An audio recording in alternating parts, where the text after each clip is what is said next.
ये कहानी केरल के कोल्लम जिले के कल्लुवाथुक्कल नाम के गांव से शुरू होती है। यहाँ एक साधारण सा युवक रहता था जिसका नाम था विष्णु। विष्णु ने अपनी पढ़ाई पूरी करने के बाद ITI का कोर्स किया और एक नौकरी करने लगा। जब विष्णु 21 साल का था तब उसकी मुलाकात रेशमा नाम की एक लड़की से हुई। रेशमा उस वक्त 10वीं कक्षा में पढ़ रही थी। रेशमा और विष्णु की जान पहचान एक पारिवारिक कनेक्शन के जरिए हुई थी। दरअसल रेशमा की दोस्ती विष्णु के बड़े भाई रंजीत की पत्नी आर्या और विष्णु की भांजी ग्रीष्मा से थी। आर्या और ग्रीष्मा रेशमा की बहुत अच्छी सहेलियां थीं। वो हमउम्र थीं और एक ही स्कूल में पढ़ी थीं। अपनी सहेलियों से मिलने के लिए रेशमा अक्सर विष्णु के घर आया जाया करती थी। इसी आने जाने के दौरान विष्णु की नजर रेशमा पर पड़ी। धीरे धीरे दोनों के बीच बातें शुरू हुईं और ये दोस्ती प्यार में बदल गई। दोनों ने शादी करने का फैसला किया। परिवारों की रजामंदी के बाद साल 2017 में विष्णु और रेशमा की भी बड़ी धूमधाम से शादी हो गई। शादी के बाद सब कुछ बहुत अच्छा चल रहा था। रेशमा के घर में आने से उसकी सहेलियां यानी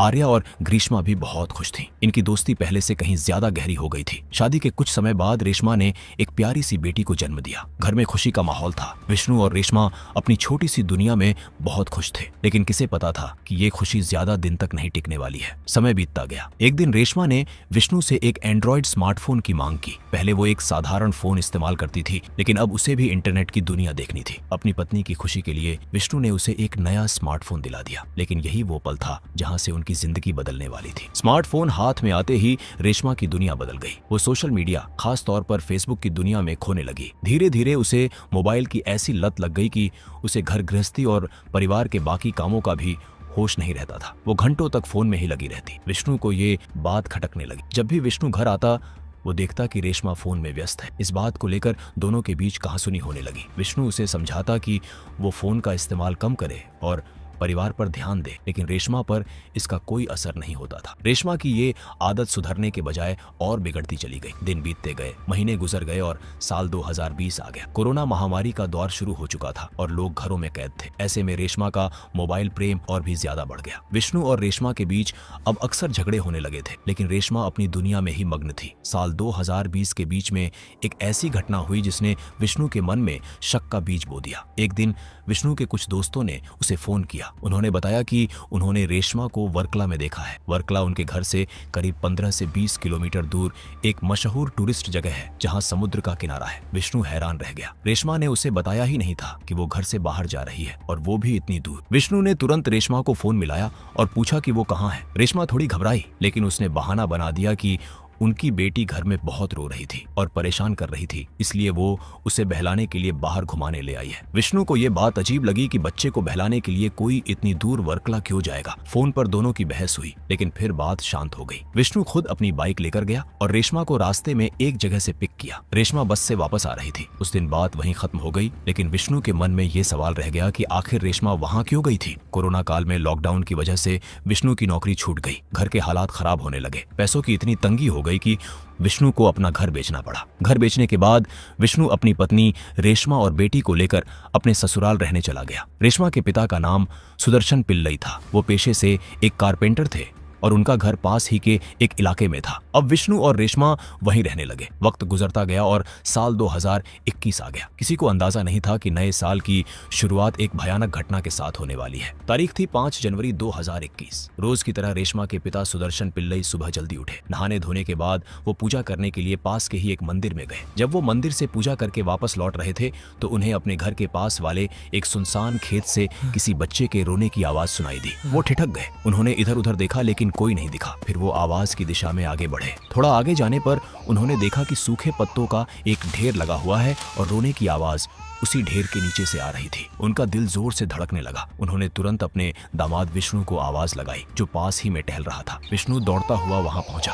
दोनों ने मिलकर जब उन सूखे पत्तों को हटाया तो जो मंजर उनके सामने था उसे देखकर उनके पैरों तले जमीन खिसक गई। पत्तों के नीचे एक नवजात बच्ची पड़ी थी। वो बच्ची बिल्कुल अभी जन्मी लग रही थी। शायद कुछ ही घंटे पहले वो रो रही थी और बहुत ही नाजुक हालत में थी। विष्णु ने अपनी जिम्मेदारी समझते हुए बच्ची को उठाया और तुरंत तिरुवनंतपुरम के अस्पताल की तरफ भागा। अस्पताल पहुंचकर उन्होंने बच्ची को डॉक्टरों के हवाले किया और पुलिस को सूचना दी, लेकिन अफसोस तमाम कोशिशों के बावजूद उस नन्ही सी जान को बचाया नहीं जा सका। कुछ ही घंटों बाद अस्पताल में उस बच्ची की मौत हो गई। इस घटना ने पूरे इलाके में सनसनी फैला दी। हर कोई ये सोच रहा था कि आखिर वो कौन सी माँ है जिसने अपनी ही कोख से जन्मी बच्ची के साथ इतनी क्रूरता की। पुलिस ने मामला दर्ज किया और जांच शुरू कर दी। पुलिस को लगा कि शायद किसी कुंवारी लड़की ने या किसी महिला ने अपने अवैध संबंधों को छुपाने के लिए ऐसा किया होगा। पुलिस ने गांव के लोगों से पूछताछ की, क्या किसी ने किसी बाहरी व्यक्ति को आते देखा था, क्या कोई संदिग्ध दिखा था, लेकिन किसी ने भी गांव में किसी अजनबी को नहीं देखा था। इससे एक बात साफ हो गई कि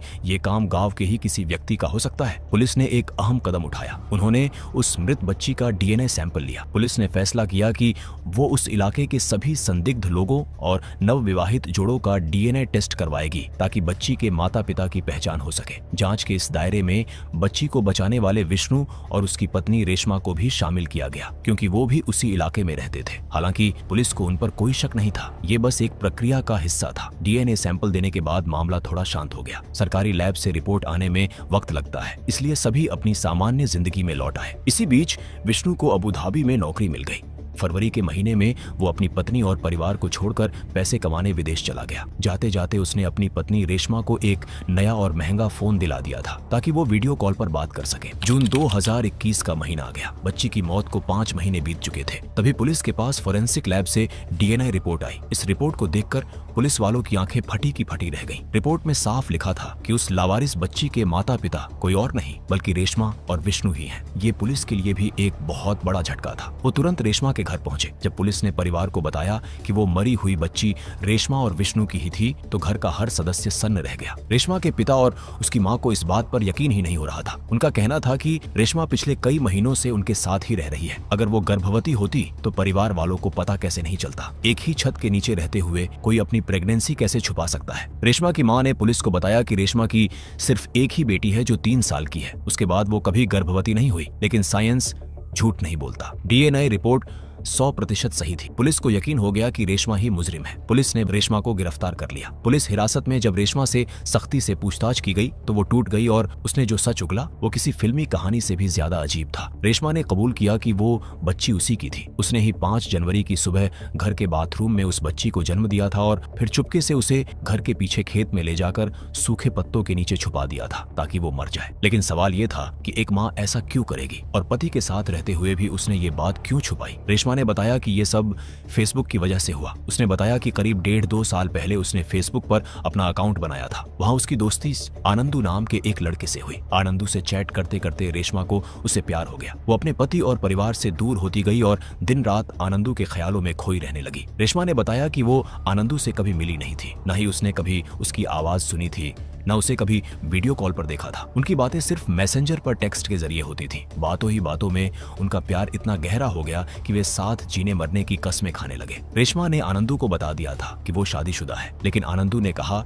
कि उसे इससे कोई फर्क नहीं पड़ता। वो फिर भी रेशमा को अपनाने के लिए तैयार था। फिर वो समय आया जब रेशमा गर्भवती हो गई। ये बच्चा उसके पति विष्णु का ही था, लेकिन रेशमा अब मानसिक रूप से पूरी तरह आनंदू की हो चुकी थी। उसने आनंदू को अपनी प्रेगनेंसी के बारे में बताया। इस पर आनंदू ने एक शर्त रख दी। उसने कहा, मैं तुम्हें स्वीकार कर सकता हूँ, लेकिन तुम्हारे बच्चे को नहीं। अगर तुम मेरे साथ आना चाहती हो तो तुम्हें उस बच्चे से छुटकारा पाना होगा। जैसे ही बच्चा पैदा हो उसे मार डालना। प्यार में अंधी हो चुकी रेशमा ने उस अनजान शख्स की बात मान ली। उसने अपनी प्रेगनेंसी को सबसे छुपाने का फैसला किया। वो ढीले ढाले कपड़े पहनती थी ताकि उसका पेट किसी को दिखाई न दे। उसने खाना कम कर दिया था। उसने एक टाइट बेल्ट का इस्तेमाल भी किया जिसे टमी टकर कहते हैं। और सबसे बड़ी बात, ये एक क्रिप्टिक प्रेगनेंसी जैसा मामला बन गया था जिसमें कई बार महिला के शरीर में ज्यादा बदलाव नहीं दिखते। यही वजह थी कि उसके पति और माता पिता को भी भनक नहीं लगी। 5 जनवरी की सुबह जब उसे लेबर पेन हुआ तो वो बाथरूम में गई, खुद ही बच्चे को जन्म दिया। गर्भनाल को बिना काटे बच्चे को उठाया और खेत में फेंक आई। वो बस इस इंतजार में थी कि बच्चा मर जाए और वो अपने प्रेमी आनंदू के साथ भागकर नई जिंदगी शुरू करे। रेशमा की गिरफ्तारी के बाद पुलिस उस आनंदू की तलाश में जुट गई। पुलिस ने रेशमा का फेसबुक अकाउंट खंगाला। साइबर सेल की मदद ली गई, लेकिन अजीब बात यह थी कि आनंदू नाम की उस आईडी का कोई डिजिटल फुटप्रिंट सही से नहीं मिल रहा था। जांच के दौरान पुलिस को एक सुराग मिला। रेशमा जिस नंबर से इंटरनेट चलाती थी वो सिम कार्ड उसकी जेठानी आर्या के नाम पर था। साथ ही पुलिस को पता चला कि रेशमा का एक पुराना फोन उसकी ननद और सहेली आर्या और ग्रीष्मा के पास था। पुलिस को लगा कि शायद आर्या को आनंदू के बारे में कुछ पता हो सकता है या उस पुराने फोन में कोई सुराग मिल सकता है। पुलिस ने पूछताछ के लिए आर्या को 24 जून को थाने बुलाया। पुलिस का मकसद सिर्फ जानकारी लेना था। उन्हें आर्या पर कोई शक नहीं था। जिस दिन आर्या को पुलिस के पास जाना था उसी दिन सुबह आर्या और उसकी भतीजी ग्रीष्मा अचानक गायब हो गई। घर वाले परेशान हो गए। पुलिस में शिकायत दर्ज कराई गई। पुलिस ने उनकी तलाश शुरू की। अगले दिन 25 जून को पुलिस को गांव के पास ही बहने वाली इत्तीकारा नदी से 2 लाशें मिली। ये लाशें आर्या और ग्रीष्मा की थी। दोनों ने नदी में कूदकर खुद की जान ली थी। पुलिस को ग्रीष्मा के कमरे से एक नोट भी मिला। उस नोट में सिर्फ एक लाइन लिखी थी, बच्चे की मौत के लिए हम जिम्मेदार नहीं हैं, हमें माफ कर दो। पुलिस और पूरा गांव सन्न रह गया। आखिर रेशमा के केस से इन दोनों लड़कियों का क्या लेना देना था? पुलिस ने जांच तेज कर दी। उन्होंने ग्रीष्मा के एक दोस्त से पूछताछ की। उस दोस्त ने जो खुलासा किया, उसने इस पूरे केस की गुत्थी सुलझा दी, लेकिन सच्चाई बहुत ही कड़वी थी। ग्रीष्मा के दोस्त ने और बाद में पुलिस की साइबर जांच ने यह साबित कर दिया कि दुनिया में आनंदू नाम का कोई लड़का था ही नहीं। दरअसल हुआ ये था कि रेशमा शादी के बाद से ही हर वक्त मोबाइल में लगी रहती थी। उसकी सहेलियां आर्या और ग्रीष्मा उसे चिढ़ाना चाहती थी, या शायद उसे सबक सिखाना चाहती थी कि वो परिवार पर ध्यान दे। इसलिए ग्रीष्मा ने एक फर्जी फेसबुक आईडी बनाई और उसका नाम रखा आनंदू। उसने रेशमा को फ्रेंड रिक्वेस्ट भेजी। रेशमा ने रिक्वेस्ट एक्सेप्ट कर ली। इसके बाद आर्या और ग्रीष्मा ने मिलकर आनंदू बनकर रेशमा से चैट करना शुरू किया। शुरू में ये सिर्फ एक मजाक था। वो देखना चाहती थी कि रेशमा क्या करती है, लेकिन रेशमा उस फर्जी प्रोफाइल के प्यार में इतनी गंभीर हो गई कि उसे दिन रात की सुध नहीं रही। आर्या और ग्रीष्मा को ये मजाक बहुत भारी पड़ने लगा, लेकिन वो डर गईं कि अब अगर उन्होंने सच बताया तो रेशमा गुस्सा होगी, इसलिए उन्होंने ये नाटक जारी रखा। जब रेशमा ने चैट पर बताया कि वो गर्भवती है, तो आर्या और ग्रीष्मा को लगा कि रेशमा झूठ बोल रही है। उन्हें पता था कि रेशमा घर पर ही है और उन्हें उसका पेट निकला हुआ नहीं दिखा था। उन्हें लगा रेशमा बस आनंदू को परखने के लिए या उसे शादी के लिए मजबूर करने के लिए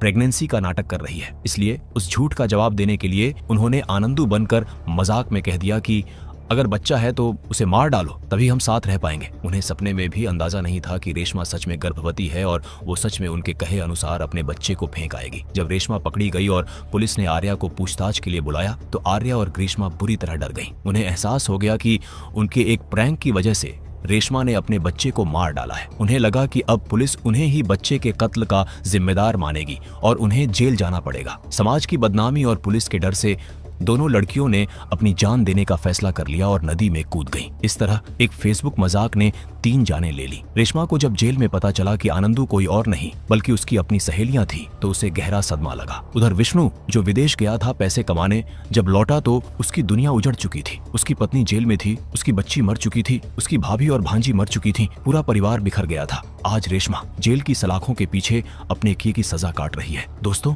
अगर वीडियो पसंद आया हो तो वीडियो को एक लाइक जरूर करें और चैनल को भी सब्सक्राइब करें। हम इस तरह का वीडियो लाते रहेंगे।